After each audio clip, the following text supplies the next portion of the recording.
Siddharth.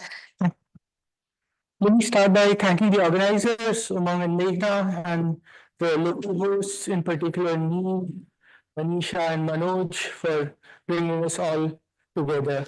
I'll talk about a recent work with Mashbat, who's a postdoc at UNSW, University of New South Wales. But do notice the NSW, it will make an appearance again. I'll talk about the yin and yang of fairness and allocative efficiency, the yin and yang of fairness and welfare, and show some positive results for a broad class of valuations. So here's the quick setup. We have seen this already in multiple talks. We'll be talking about discrete fair allocation, i.e. we're looking at problems where we have a set of indivisible goods, so resources that cannot be fractionally assigned among agents. So resources like course seats, university admissions, housing units, or paper assignments for reviews. So we're looking at combinatorial assignment problems. We want to find assignments, we want to find partitions that are fair and economically efficient. And again, this theme has already made an appearance in the previous talk. That's a very fundamental thread of work in fair division literature and resource allocation literature, which is to understand the interplay between fairness and economic efficiency. And a priori, it's not clear if these two objectives are compatible. In particular, one way to be fair is to not assign anything to anyone. It's beggars are completely fair among each other. On the other hand, it's not clear that if you have any economically efficient or allocatively efficient allocation, it's not clear if even being close to it does not mandate being unfair to a small set of agents. What will show is that, in fact, somewhat surprisingly, that's not the case. That's not the case even for a very encompassing set of for a fairly encompassing setup. And so I do some technical terms in this statement, but for the well-initiated part of the audience, if we just state the result up front, so it's clear where I'm going. What I'll show is that under sub-additive valuations, there always exists an EF1 allocation, which has Nash welfare at least half of the optimal.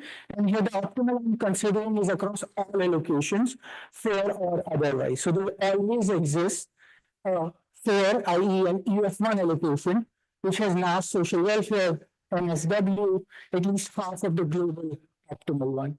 I do realize that many students, so if you haven't understood the technical terms, I will introduce them and then get back to this result. And relevant corollary, again, for the well-initiated audience members, is that there always exists an EF1 allocation that is half Pareto optimal. Half Pareto optimal in the sense that there does not exist any allocation, I mean, fair or otherwise, where every agent's valuation is twice as much as it is in this fair EF1 allocation. Okay. So as I said, we're looking at discrete fair allocation, and throughout I'll use small n to denote the number of agents participating in this fair division exercise. The preference, the cardinal preferences of the agents are expressed through these valuation functions, through these set functions. So V sub I, the preference of agent I, and V sub IS is a non-negative number that denotes the value that the agent has for the subset of goods S. Higher the value, the better it is. So I'm looking at goods division. Also, I'm going to goods division means that I'm going to conform to valuation functions that are monotone. If I add more goods to a subset, the value VI of S does not decrease, and these are non-negative valuations. So that's the sort of technical setup. And in this work, I focus on this class of valuations in the complement-free hierarchy. In particular, I'll focus on sub-additive valuations, which are valuations that satisfy this inequality, which is that if I look at for any agent I, if I look at its value for the union of two subsets of goods S and T, that value is at most the value I has for S plus whatever the value I has for T. This recall is a very general valuation class. It includes additive, submodular, and fractionally sub-additive valuations as special cases. So it's a fairly rich, broad valuation class. It's the most works is the broadest valuation class in this complementary hierarchy of set functions of valuations. So the two parts to the thing, two things I need to quantify, sort of pin down. What do I explicitly mean by fairness and what do I explicitly mean by welfare? On both fronts, I'll use very standard definitions. I'll use constructs, criteria that are very well studied by now.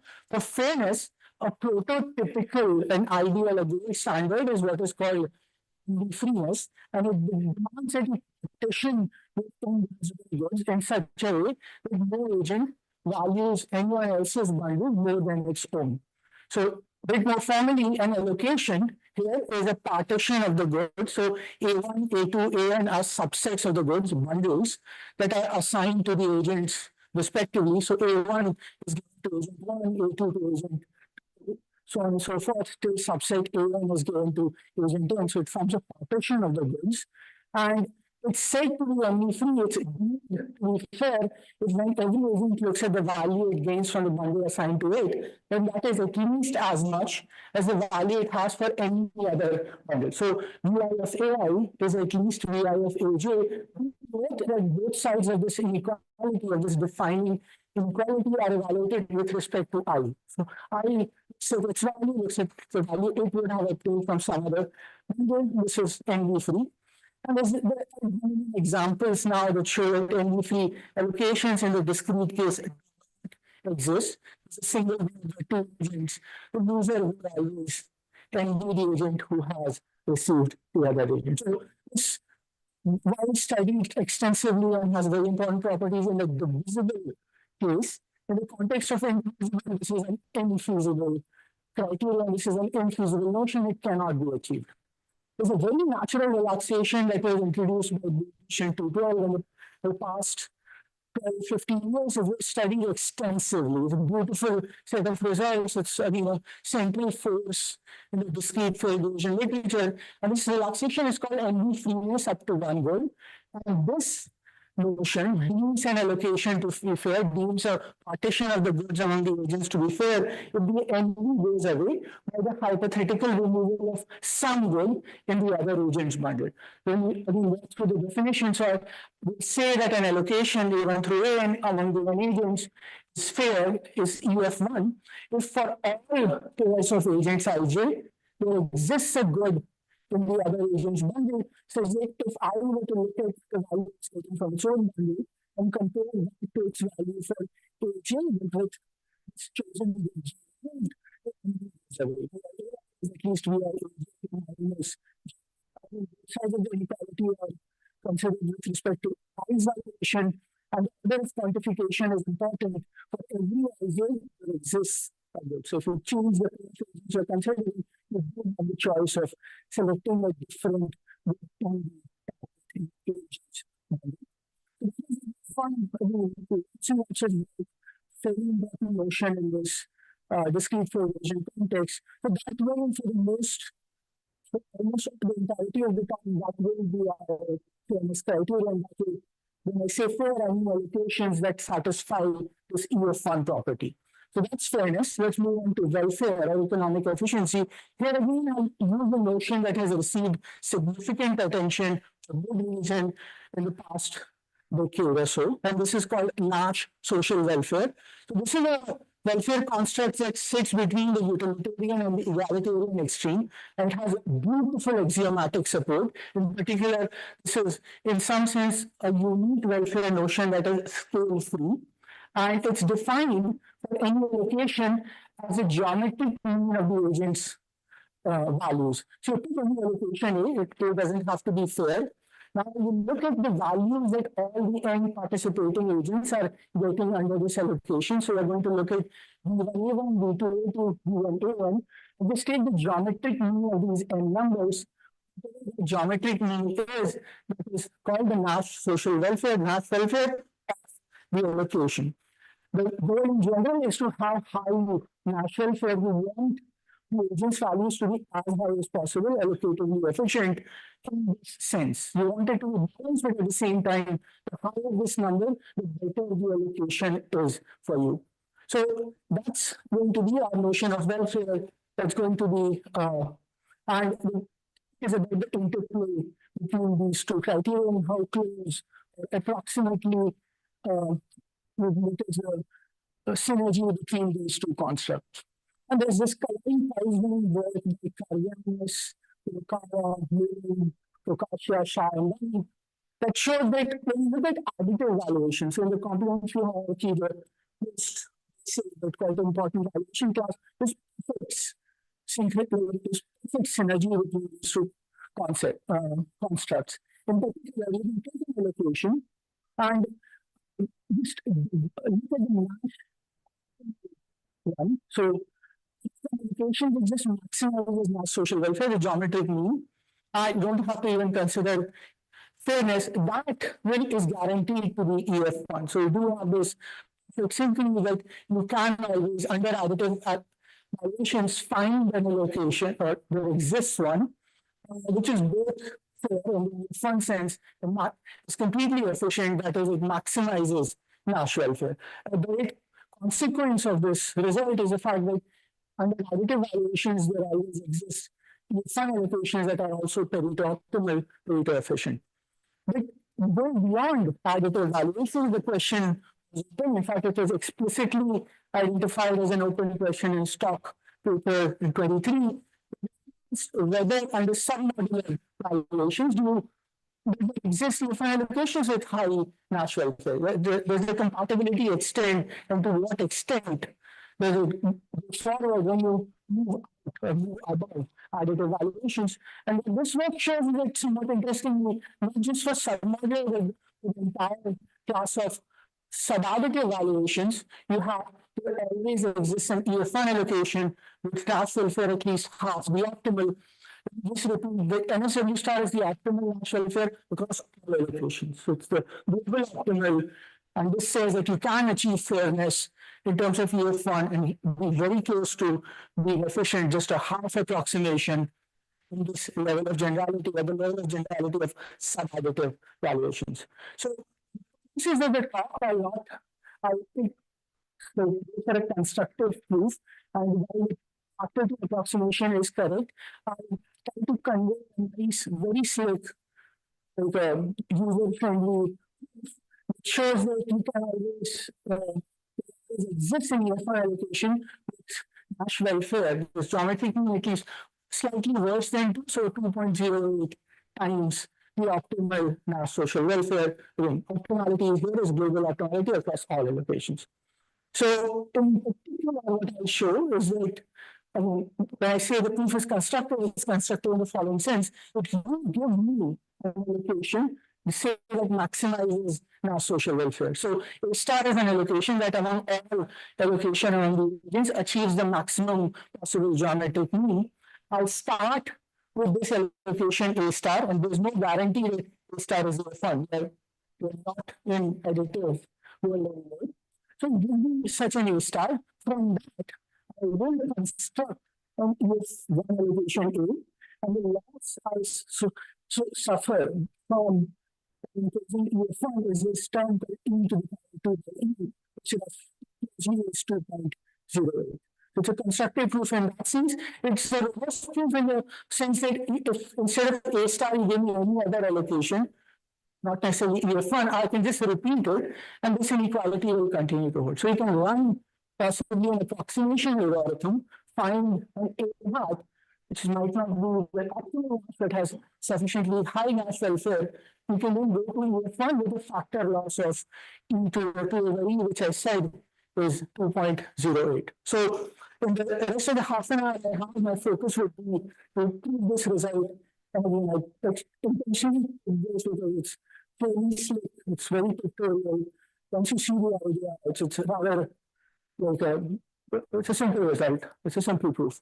So as I said, my goal is I have the Nash optimal allocation star. So the bundles are A1 star, A2 star, A1 star. From that, I want to extract an EF1 allocation without losing too much in Nash welfare. How do we do that? First stuff will just seem a bit, here with me, you'll see the light bulb when I do the analysis. So what do? I will construct a graph, and the purpose of the graph is completely analytic. It's to describe the algorithm and to make choices.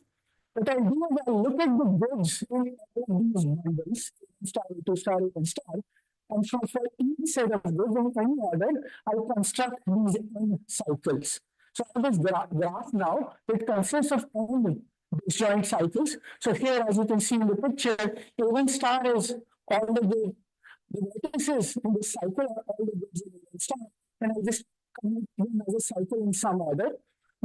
Once I've done that, this graph is fixed. I'm not going to this base underlying graph ever. I perform operations or I do selections of subsets in this graph, but ordering the so on A star again fixed throughout the execution of the algorithm.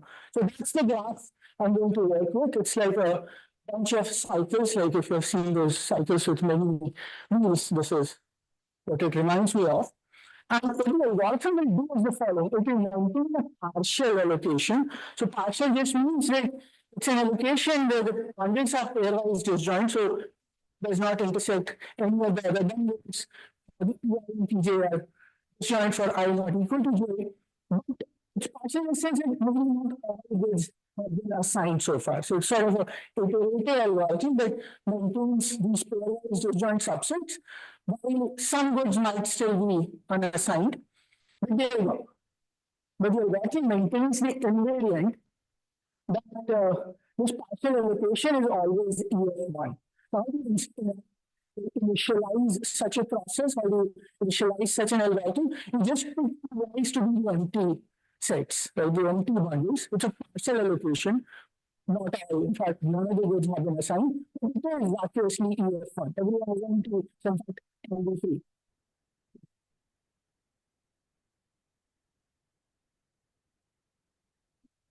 The algorithm maintains explicitly the fact that each PI will be a connecting component in this union of cycles.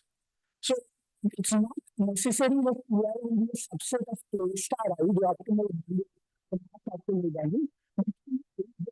By construction, each PI at every point of time during the execution of the algorithm is a connected path in one of these cycles.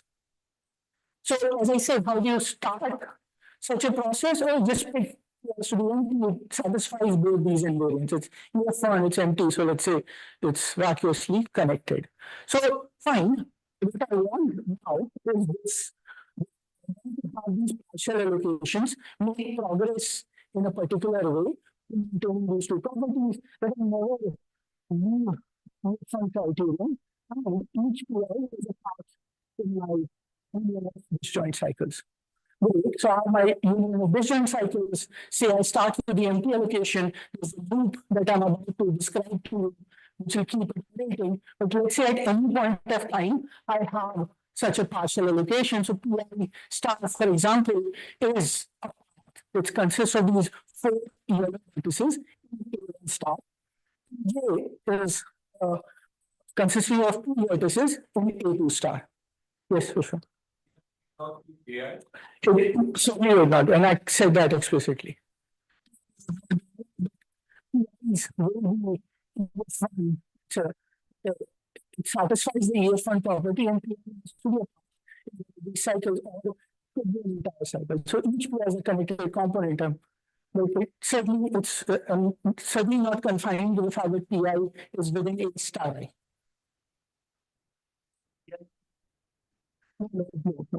It's a connected component. It would never be that. So the best it could be is like the whole cycle itself. And then there will be some part in one of these end disjoint cycles, but that is it. It kind of that's very considered. But I'll show you, I will force this property on the algorithm by design. You get multiple PIs in a single PI. No, it's very explicit. There is a connected component in this graph. They can be 2 connected cycles. It's, cycle also. that's not a connected component. That is a path. This is not a path. PI and PJ can be in A1 star, is that? Of course, of course. The next figure is going to be that. it's important to get this clear. I will wait for 10-15 seconds to clarify this with pictures with this result. This is the light bulb, like the analysis actually just follows once you have the right setup. Okay, so what I will do now is I have to update my partial allocation by maintaining these two properties that are EF1 and what is a path. At the same time, how to make progress. I'll show how that happens. So what I'll do is I'll look at this entire graph, the union of n disjoint cycles. I'll remove the paths from it. That is, I'll remove the vertices that have been assigned to the agents in this partial allocation pool. What I get now is not just a bunch of connected components. So if there are many PIs in a single, let's say A2 star has multiple paths, when I remove these vertices, it will break up into smaller paths. So what I do is I look at these collection of connected components that are currently assigned, and keep on iterating, that is, your working will keep on executing as long as there's a single connected component that each agent unleashes. Okay, so by this I mean that, let's say this is how the current partial allocation looks, and many agents that are envious of the white of A2 star. So PG star, just for the sake of example, let's say PG star consists of these two vertices.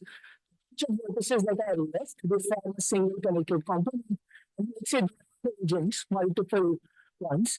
So if the current value, let's say PA of is a less than single that remains, a single that remains to start.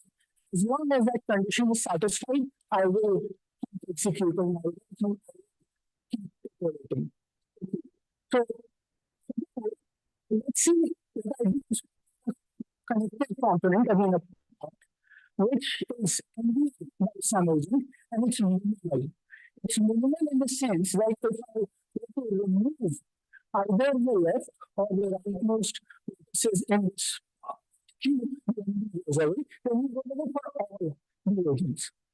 Okay, let me just repeat this is slightly written a bit closely.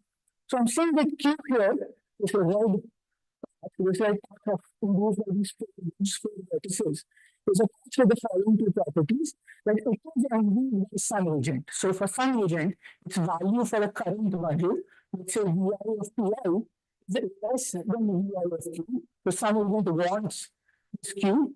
For them, it's minimal. It's minimal in the sense that I want to remove the most vertex of Q.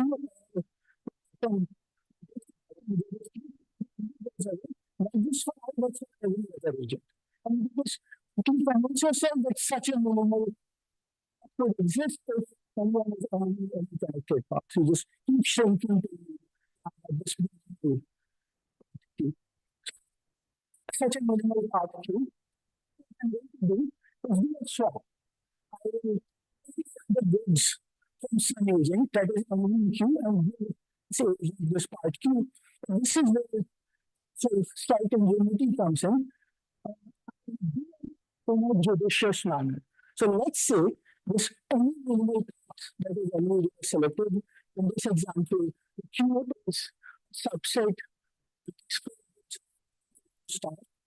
And in general, let's say Q is star. So Q is the specific index within which Q lies. So actually, Q select Q. What do I mean? In case Vk of Q is less than Vk of Q, to let Q go first. Sorry, Vk of Q is less than Vk of Q, we'll let this Q first. So in this example, if it was the case, because Q will start with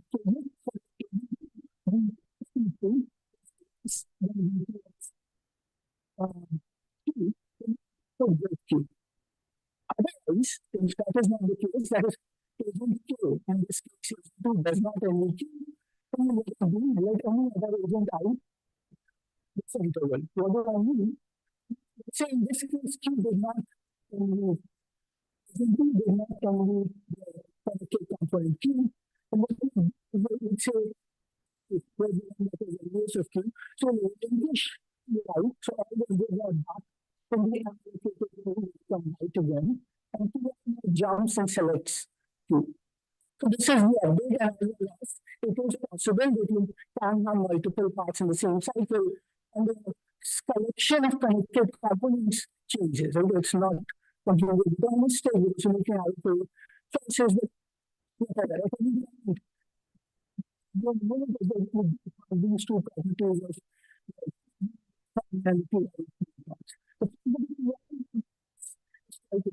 it's by construction. I relinquished a path and it took another part Q. So that property is construction. And it's one follows from the minimality part. It follows from the minimality because if I remove the vertex of Q, and hence it is EF1. So EF1 with respect to one of the two endpoints of the path. I still haven't used the judicious choice of K that will come later, but do keep it in mind that what I do when assigning the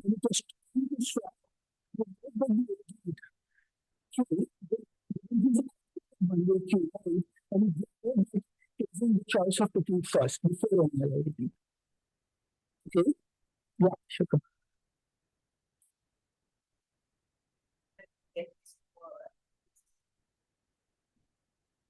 And it has to be a part of a connected component, yeah.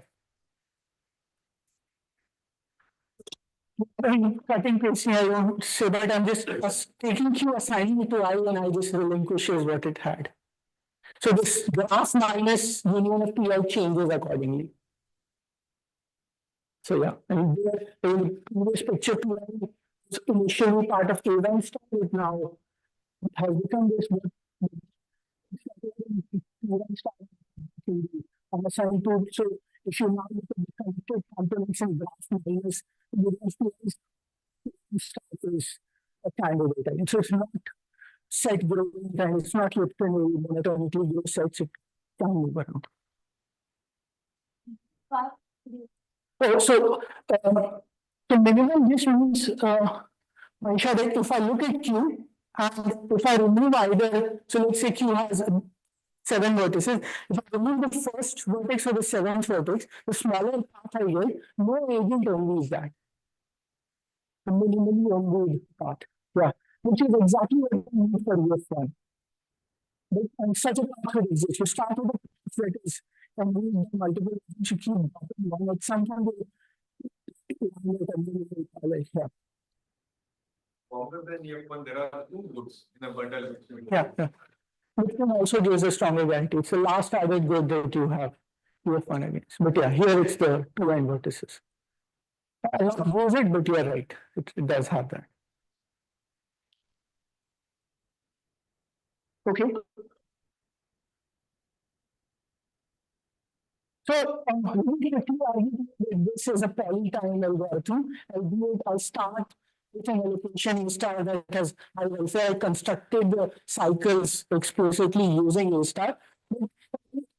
It's quite simple. Termination is quite simple. Because the property that each PI is a path means that you only have that many choices. I mean, something like order n square, in fact, less number of choices for the PI could be.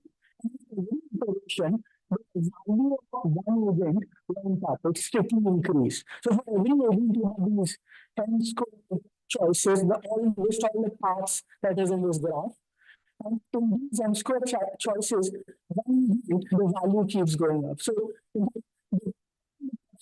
evaluation profiles here itself is really small. So this is one-time algorithm.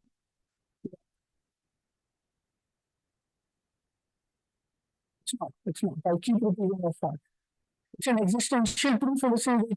You have to start with A star and then run it. But you can multiple known algorithms now for, let's say, submodeler or even subeditor under various oracles. You can get an approximate of A star, and then you can repeat it. So if you get an alpha approximate for Nash optimal, it should be alpha times this 2.0 thing that kicks in. But for existence, as shown with the of very you can, for the existential proof, you start with A star.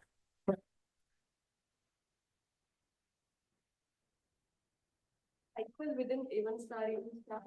This is like the fiction and the minimality is very defined. Yeah. One place is a counting thing I use but that's one point. So we said that at every iteration the minimality shows EF1. So when there's elements after polynomial many steps, you will have EF1, the partial allocation is guaranteed to be EF1. I'm pointing away that I'm going to give you a partial allocation that's EF1.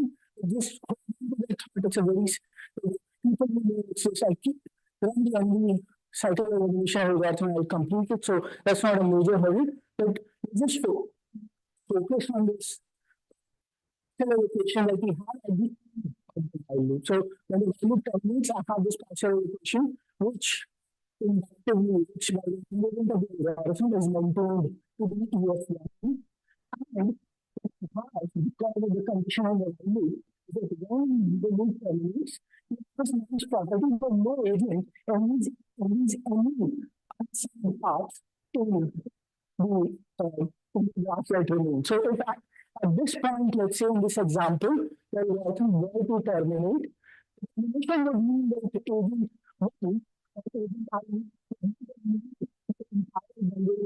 it's unassigned and the loop didn't execute means that it did not undo it. In fact, if you look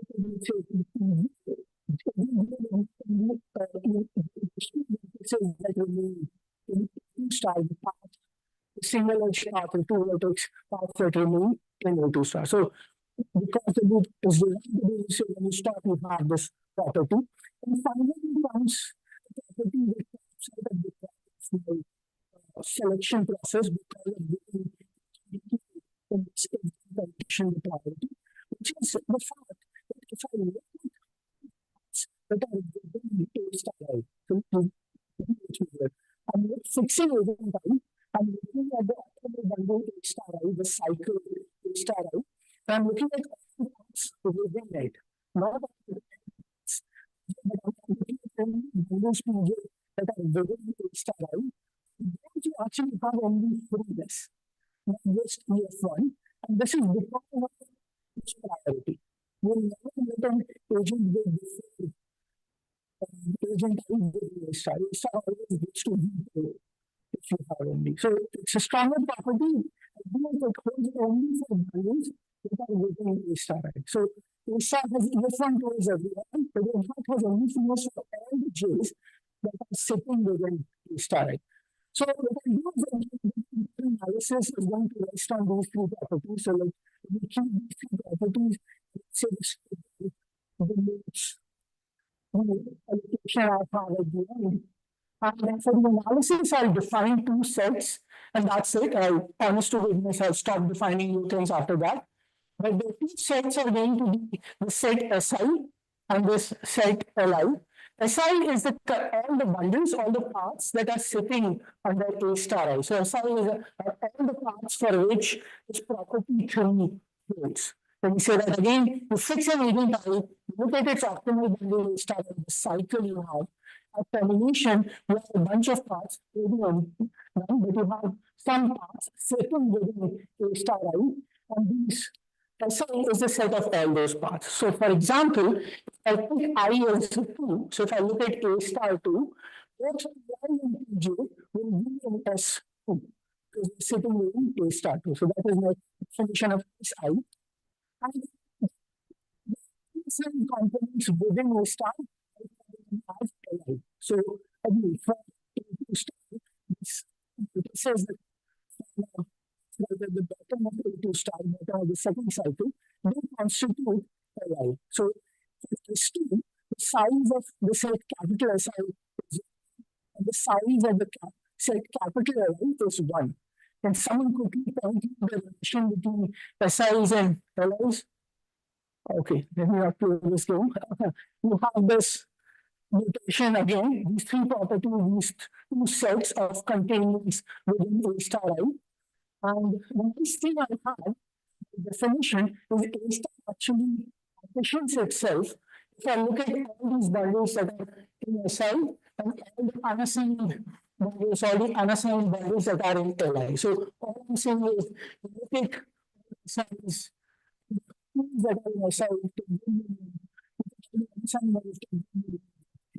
if I go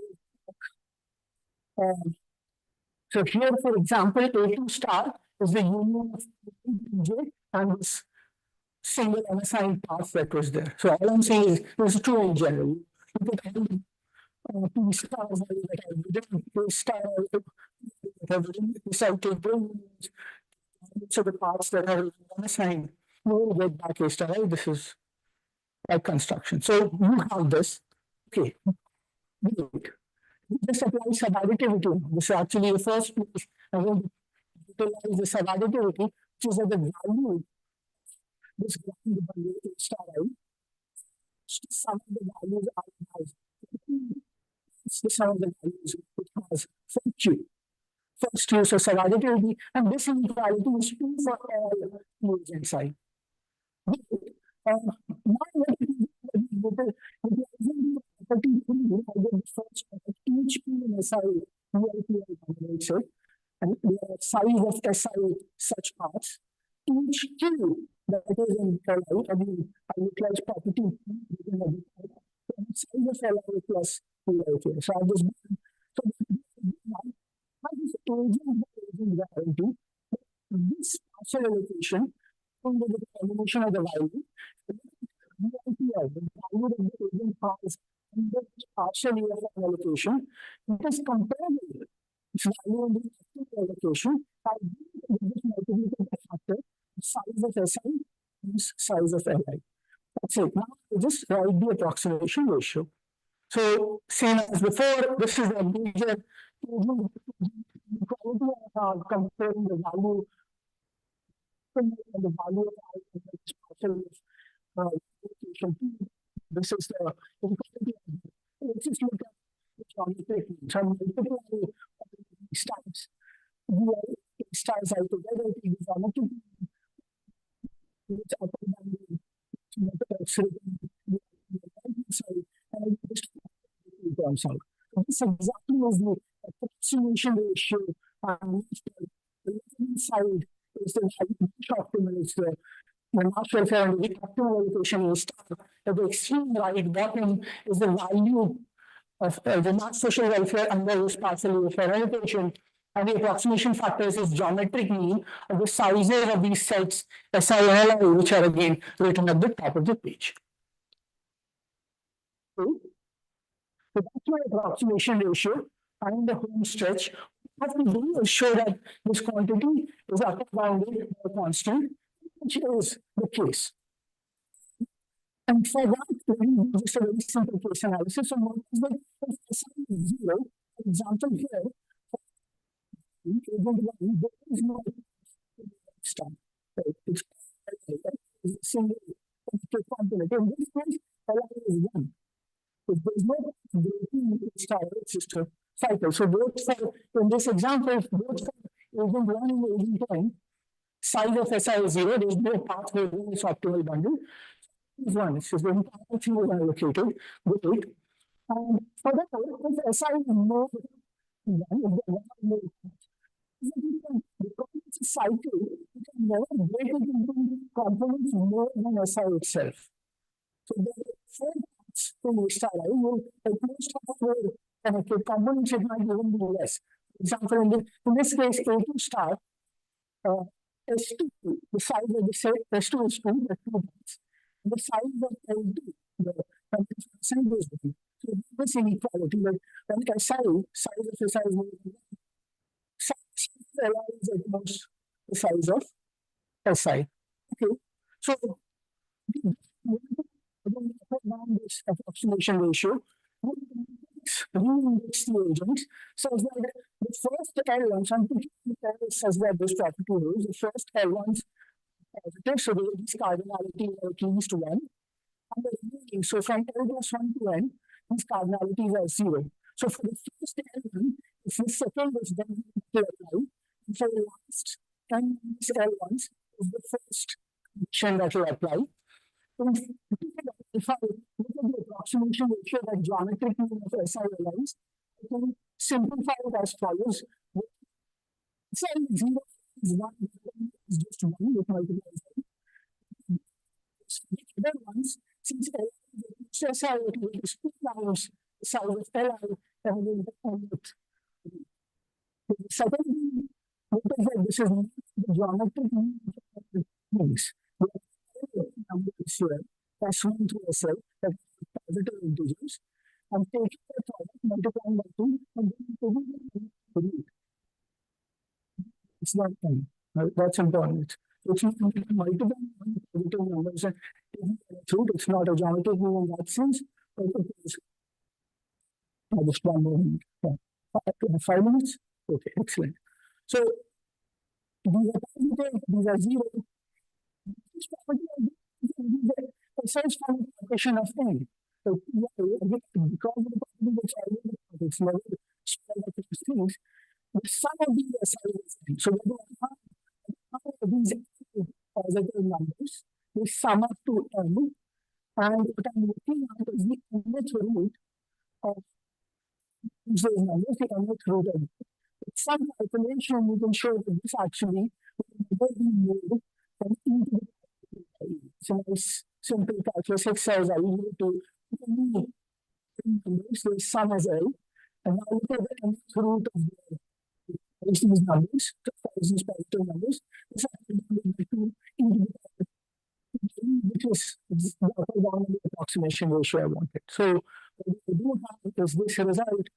I have a partial allocation whose mass social welfare is within a factor of e to the power 2 by e, that is something close to 2.08 times the optimal. Mass welfare is a point that this is a partial allocation, not a big deal. This is now run the cycle elimination algorithm. You try to improve the valuations of. So this is my timer. So now with the complete allocation, same natural first guarantee. If you relinquish the polling time and the cycle construction, you can improve this 1.0 to 2, not do that. So which effectively means that you do have compatibility with the 8.5. You can get the same result potentially some social welfare. So this generalizes results for additive spectrum of sub-additive. I also do want to note that for EF1 plus half, Nash social welfare is tight. So there are examples that show that it cannot improve the factor half. When it comes to Nash welfare, then possibly improve it for Pareto optimality. This is exactly what I'm saying, that for Nash welfare, this factor of 2 is tight. The submodular of the factor is slightly off, like the best we have is e to the 1 by e, so there's possibility of improvement on the social welfare front for submodular solutions, and I will stop here and take your questions.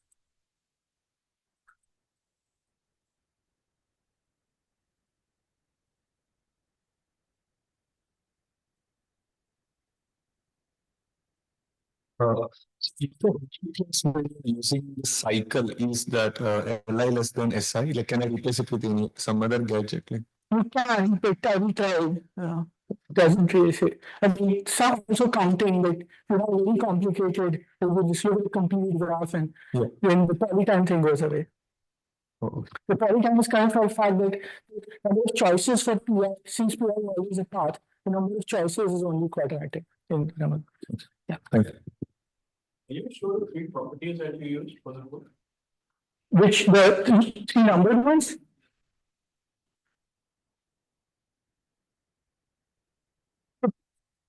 The formulation. So the partial allocation is EFM, which means that when I start different from PI, you don't complete EFM. So that's a EFM thing. The second one means for uh, when I bind the second term in the summand on the right hand side. So VIQ is upper bounded by VIPI and the size of LIX. So that's where I use the second property. The third property I use for the first term in the summand. So I'm looking at all the things that are within the sign, i.e. within A star I. So that's where I use the third property. Is also the second point. You use one some parts within I. So we do it for others. I will never use it, but I would instantiate it only for that. But I do have it for all the unassigned ones. Yeah. Yes. But we use the bound is tight, so we're not gonna, I mean, this. I mean, it's 2.0, you might be able to shave off the 0.08. Okay? And if you go to polygon, then you can go through as well. So, yeah. Sharing at 1.0. So I think the problem case is what we have. You just don't work with cycles. Think of like more complicated graphs where some are bound on structures. We can talk offline. Yeah. But okay, one thing is maybe so that means that for the value is only greater than the star L, right? So it must have happened at some point. Yes. So at that time, just before that, it must have also an A star. So what would give it A star at that point? How I could Jatin. You can do anything you want. Yeah. So this algorithm is exponential computation wise. No. This is Given mesh, it is Polygon, but the mesh.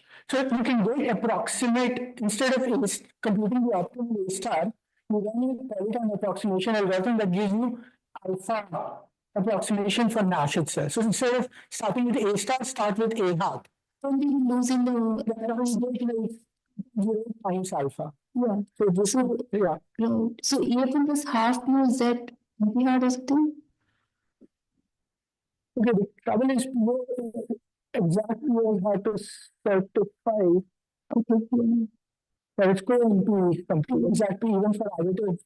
Like if I give you a location and ask you to say whether it's P or not, even for additive is going to be hard. So half P. Yeah, so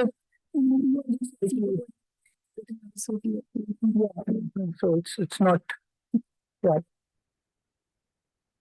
So here I'm going to do a LSW right. I'm saying you will get half approximation for Nash and right stop in America, but half approximation for NAT and then you are getting half PO. Could be that you just pass NAT and some other welfare function, some other FPO stuff actually does not welfare specific, it's market idea. So yeah. Yes. Definition of size of SI is N because it's just P1. Yeah, I'm just looking at each of the parts. So it will only contribute to this J of where it is sitting. Yeah.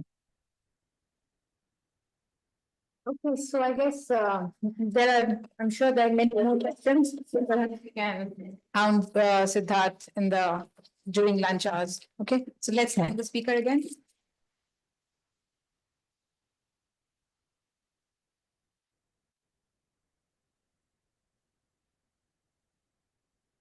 Move your slides.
It's going to be.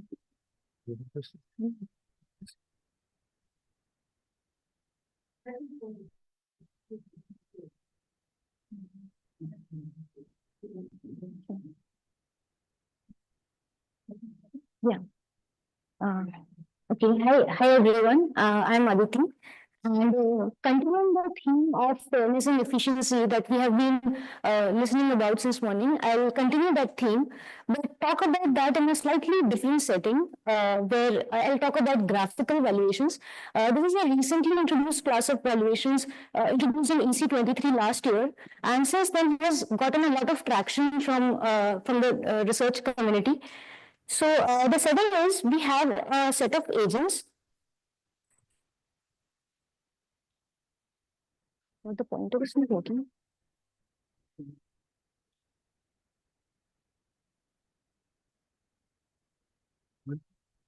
Okay, fine. Oh, okay, so we have a set of agents who are represented as vertices in a graph, and the grids are the edges.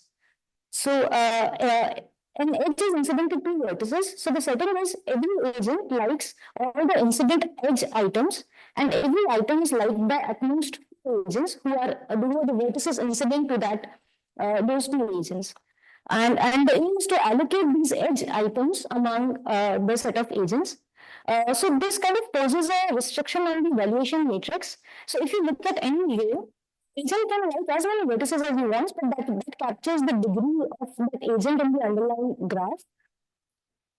If you look at any column in this valuation matrix, then you see that every item is liked by at most agents. And that is because every edge is incident to at most two agents. And also, in addition to that, if you look at the pair of vertices, they have exactly one item in common. And the reason for that is we are looking at simple graphs. So we don't have multi-edges. So there is exactly one edge between two edges, which kind of forces this structure on the valuation matrix that if you look at any pair of agents, they have exactly one item in common that they value at a non-zero value.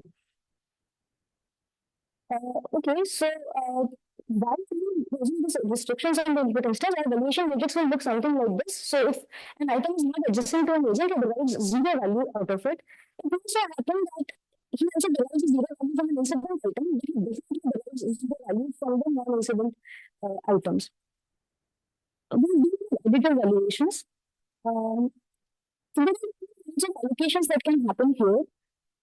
Edge can go to an agent who is not incident, that edge, and so this captures the idea of wasteful allocation, where the edge is kind of wasted in that allocation.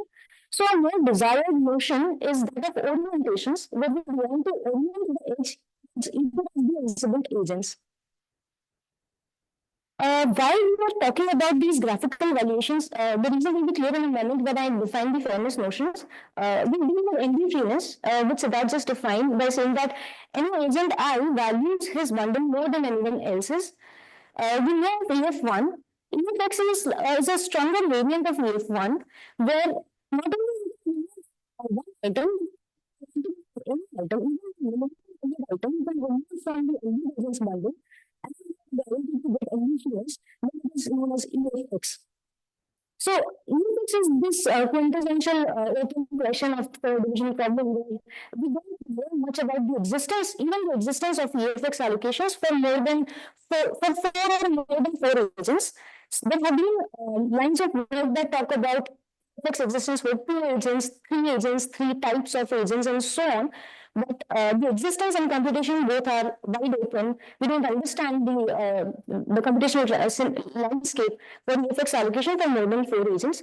So towards that, one idea is to kind of restrict your valuation, the input valuations, and graphical valuations allow us to do that sort of a restriction.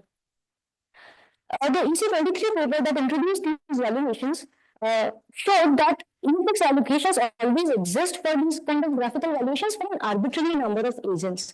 So this is like one of the rare cases where you can find EFX and that too efficiently. Allocations always exist, but what about orientations? So the orientations are the non-wasteful allocations. So the EFX orientations may not even exist for graphical valuations, and demonstrated by these simple examples with four agents and 6 items. It's the K4. And suppose these red items are very highly valued items and the black items are a slightly low valued item. Now, without loss of generality, if we orient the one of the red edges to this bottom agent, the against is this agent is blocked. See any other item in the graph, whether he likes it or he does not, because let's say if he gets some other item, it's an incident the other agent with this highly valued item will complain that even if I remove this item, I still envy this agent.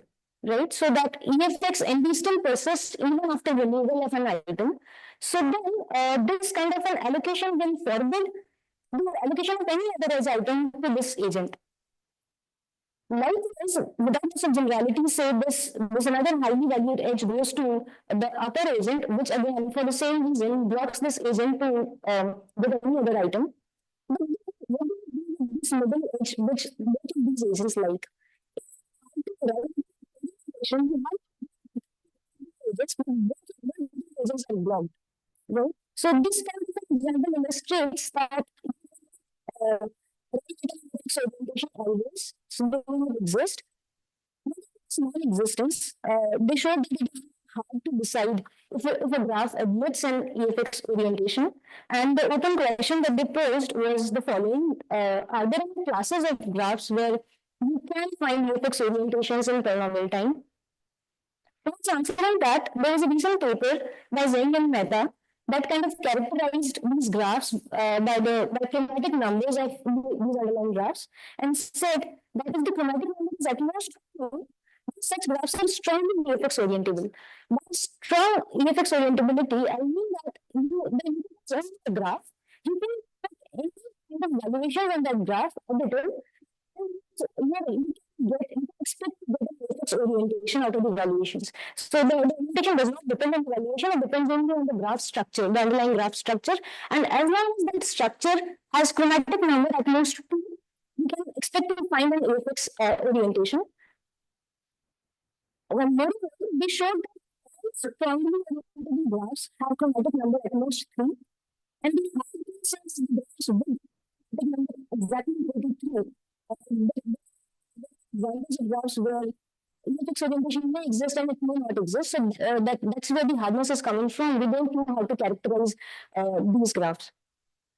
So these two papers kind of set the context in this kind of a model. The questions that we asked had 2 themes. One was, okay, we know about EFX allocations and orientations. Do we know anything about EF allocations and EF orientations, if they exist at all? And another thing was, as we said, we had to allocate some edges wastefully to arrive at an EFX allocation. So how do you capture this the wastefulness? Can we give some price of fairness kind of bounds on this on this wasteful allocations, and can we compute welfare maximizing EFX allocations efficiently? So these are the 2 things that I'll be talking about. What's the first theme? We saw that for NV fairness, let's simplify a little bit in the sense that if an EF allocation exists, then we can always convert it to an EF allocation as well. So there is no gap. So in the context of EFX, we saw that there might exist an EFX allocation, and then and EFX orientation will not exist. But this does not happen with NV fairness. In EF allocation will not exist, but if it exists, then I can convert it to EF orientation. Further, we showed that if you restrict the valuations in the graphical structure to the binary valuations, we can find an NV allocation efficiently if it exists. And this is nice to see, because if you go to general valuations, computing allocations is hard even for binary valuations, and this comes from a reduction from equitable coloring. So this is nice to see that we have some tractability when we restrict the binary graphical valuations. But this is the limit of tractability. As long as you go beyond binary and you introduce a third value in your valuation matrix, again the problem becomes hard.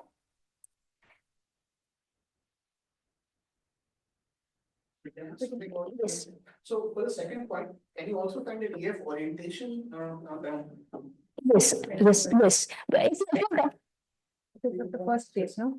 It exists, but can you find it efficiently? yes, you can find it efficiently. Yes. Okay, But 2 and 1. if it's an NV-free allocation, that it is zero value because you can reassign, doesn't matter. Yes, doesn't matter, yeah. And that is exactly what we do in the, about calculating the EF orientations. Okay, so we have this, I think the slides are coming up, but after this NP hardness of zero the graphical evaluation, the question of FPT kind of algorithms is there, and we give algorithm for instances which have bounded number of utilities, and FPT is parameterized by the vertex cover number of the graph. Towards the second theme, when we have these wasteful EFX allocations and we want to compute welfare maximizing EFX allocations, we say that again for binary graphical valuations, we can find EFX orientations as well. We can find a non-wasteful EFX allocation. But again, if you go slightly general than binary for 0, 1D valuations, the price of EFX becomes unbounded. So, which means that there exist instances where we'll have to sacrifice a large amount of welfare in order to arrive at an EFX allocation. Again, the existence of utilitarian welfare maximizing and EFX allocation turns out to be hard. Okay, so let me just go into some of the proofs, proof outlines. So we want to arrive at an orientation. Given that if allocation exists, one direction of this proof is easy orientations are also allocations, so that is fine. In the other direction, suppose that there is an NV-free allocation, which is wasteful, right? So suppose this green item is allocated wastefully to some third agent who derives no value out of it, and also this purple item is a wastefully allocated item for this agent. What we just do is transfer all the wastefully allocated items to agents who like it arbitrarily. You can choose that agent. Only agents like an item, so you can choose any one of them and allocate them the wastefully assigned item from which they derive the value. And so this is now a new allocation, and this is an orientation. Now, what remains to be argued is it is indeed NV-free. This can be seen because this agent from which a bid is taken remains unaffected, right? Because this was wasteful for him. The agent who gets an item becomes happy, so he is fine.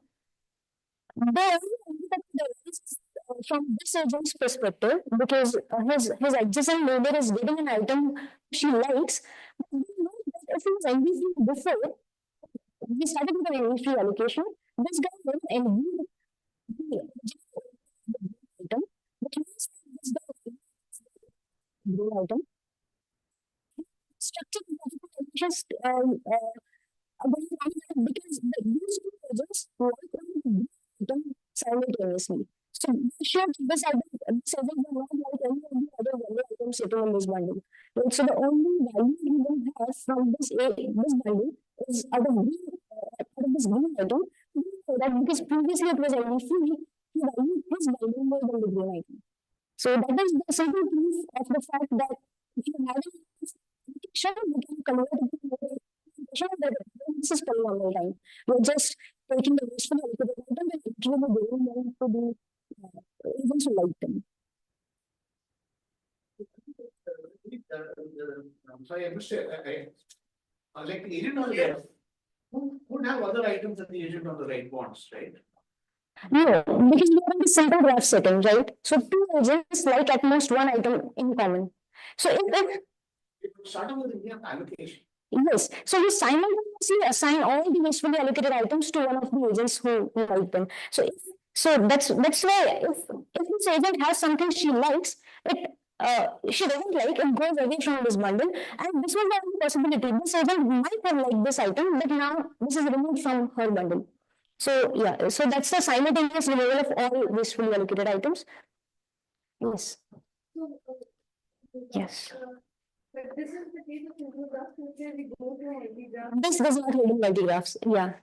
Because EFX orientation exists, it's only EFX orientation.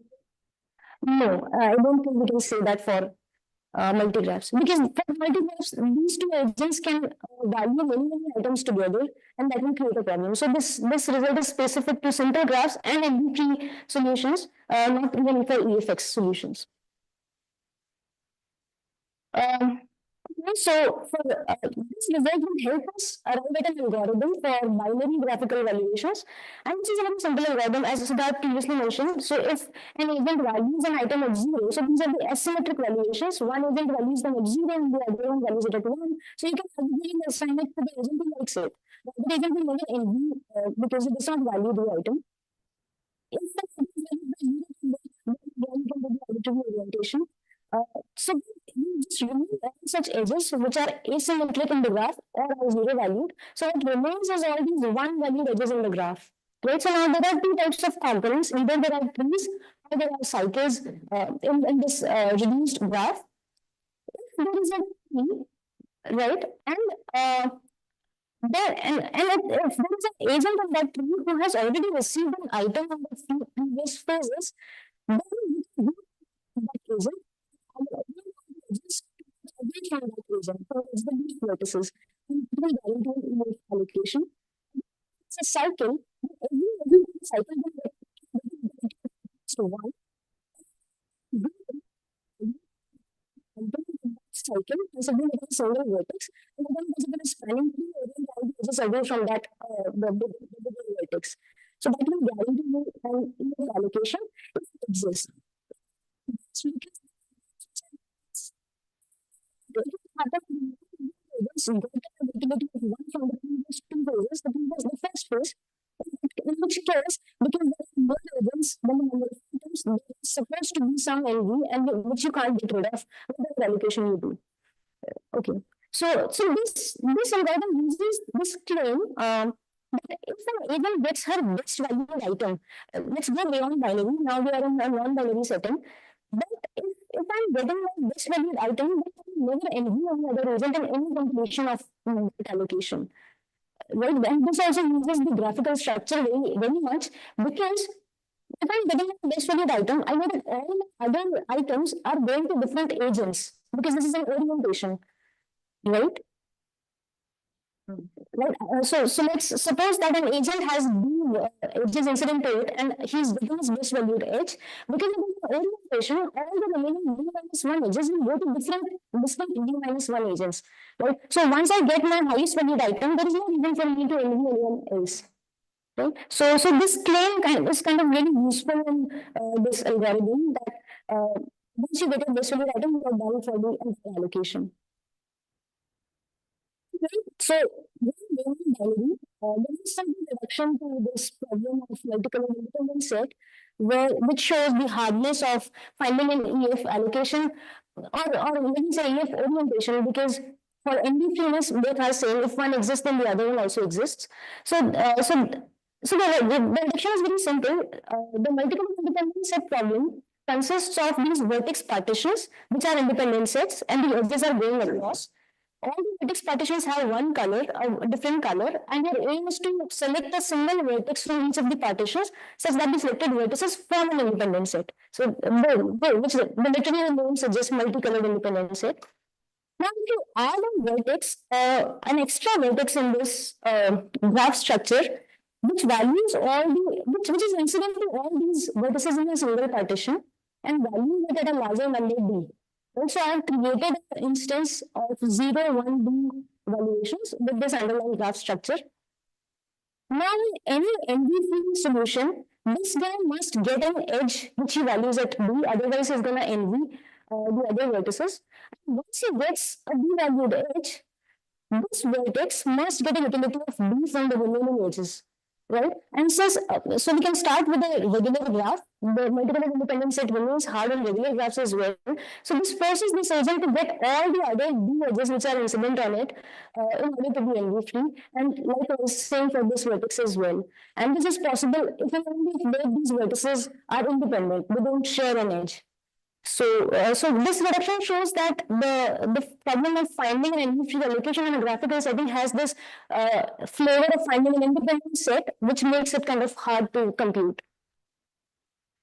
Okay, so okay, do I have 5 minutes? So okay, that's fine. Okay, so I'll just mention in passing that given this hardness of 0, 1 D valuations, let's extend our valuations to a bounded number of utilities. So we are in an instance where these numbers are bounded, the utilities U1 to U2. And variable parameterized by vertex cover number. And something thing to observe here is, see this above set is your vertex cover and the remaining set is an independent set. Here in the vertex cover, right? Because we are parameterizing the vertex cover, so we have the liberty of an exponential explosion parameter 2. So we can do all the first things here. The remaining vertices, what we do is we classify them into some certain classes. So this class Ci just represent all the set of vertices which are incident to the same set of vertices in the other vertex cover. Right? Once we do that, we have a fixed number of orientations which are just t to the d because all these vertices are adjacent to d many vertices, the degree argument. And since there are only two vertices here, that is equal to the k. Now, possible orientations here, pending the allocation, each of these vertices must get the highest valued good. Right? So we will call the orientation a good orientation if it gets a highest valued good. So now we can enumerate these constraints that each of these vertices get their highest valued good, coupled with the first search of an orientation here, develop an IoT, and this IoT has a bounded number of variables in the parameter 4. So, this is a classical result by Lenstra that if you can design an IoT feasibility program with bounded number of variables, then you can solve that in an exponential explosion restricted to the parameter p, which is the number of variables. Okay, so this gives you a fixed parameter tractability.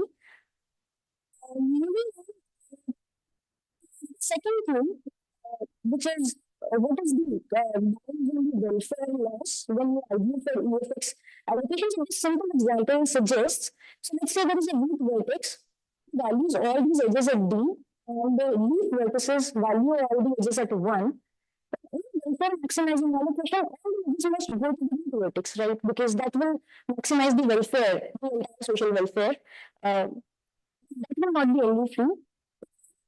Allocation, once the root vertex receives an edge, it is blocked to receive any other item. Right? This is similar to the first example we saw, the K4, which if an agent will get another edge, then the leaf vertex can remove that additional good that is still in V. So, in any EFX allocation, the maximum welfare you can get is linear in D, but in any welfare maximizing allocation, this is at least D square, which gives us a band of a lower band of D and the welfare loss, and this D can be really unbounded. We can create a larger degree graphs. So this gives a large welfare loss even if we restrict our attention to 0, 1D graphical evaluations. But if we restrict our attention to binary evaluations, we can show that the price of EFX is 1. This is the similar argument that we saw for EF as well. I'll skip this reduction which suggests that EFX plus welfare maximizing allocations, finding them, deciding the existence of them is hard. Okay, so I'll just take a couple of more minutes to comment on the existing results that we know so far. So there has been a recent traction, and these are all 2024 papers that have looked at orientations. The recent progress is regarding the multi-graphs, right? So we saw that if you have simple graphs, and every item is valued by at most 2 agents, let's call that number P. And every pair of agents can value at least 1 item. This is the simple graphs, and let's say this parameter is Q. Now we can play around with this parameter and ask the same questions for larger values of P's and Q's. So if you increase the value of Q, that means that you're going from simple graphs to multi-graphs, which means that agents can like items together, which is kind of captured by this multi-graphs. And in the context of multi-graphs, what we know is EFX orientation still remains hard, even when you have a constant number of vertices. 2 or 3 EFX allocations always exist. This kind of breaks the barrier we have for approximate EFX allocations for the general valuations, which is around 2 minus 1, around 0.618. But this kind of is a better approximation ratio. And this exists for arbitrarily many number of agents. So that is one improvement that we get in the context of multi-graphs. Then we have one result where we say that focusing attention on multigraphs, VFX orientations remain hard on them. But VFX allocations always exist on multi-type multigraphs and multi-cycles, and they can also be computed for predictive valuations. A recent paper which was 2 weeks ago by Umang and Yashwant showed extended this result to monotone valuations, and they considered cancelable monotone valuations where they show existence and polytime computability. But I think there is one word for multi-things that exists with general monotone valuation. This is only the existential result. We don't have a polytime algorithm, if I'm correct, right? So the open question in this regard is, VFX allocation exists for general multigraphs without this type conditions or not? That is one of the important open questions. Another generalize this setting is to go into the setting of hypergraphs. So in multigraphs, we increase this parameter Q. Then we can also play around with the parameter P. And item can be valued by which is so every edge is valued by this is sitting inside that edge. So this is captured by the structure of hypergraphs. This is and if you show EFX existence on general hypergraphs, this is equivalent to solving the quintessential EFX question without, right? So in the case of flexibility, we can show some existence guarantees for bounded additive hypergraphs where the number of vertices in each edge is bounded. That will be a good direction to work on. Another direction that we can think about is when the agent not only values the adjacent edge, the incident edge, but values the edges up to a certain distance d. So that kind of also captures, that kind of relaxes the restriction on the valuation matrix. Okay, I'll stop here. Any questions?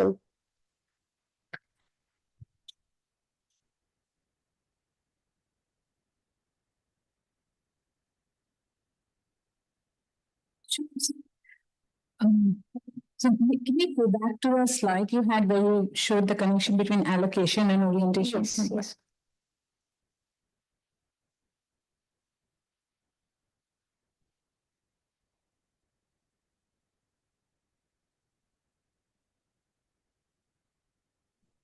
A few more Yes. slides later. This No, where you said that EFX allocation and orientation are if and only if and if. okay. That's for the NV3 part, right? This one. You just want to see the results? Yes, okay. Just go back, just go back. No, I think she's talking about the. Okay, so I asked what I remember, what I wrote down. So you said that EFX orientation allocation can be found if they exist efficiently. Yes.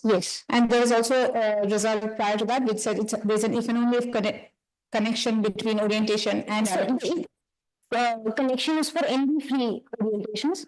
The EFX allocations always exist. That is for EFX. That is the relaxation of NV3ness. The even restricted to NV3 solutions, and NV3 allocations might not even exist. Yes. But we say that if it exists, then orientations also exist. Okay. But this gap persists when we talk about EFX allocations, where allocations always exist, but orientations may not. Okay.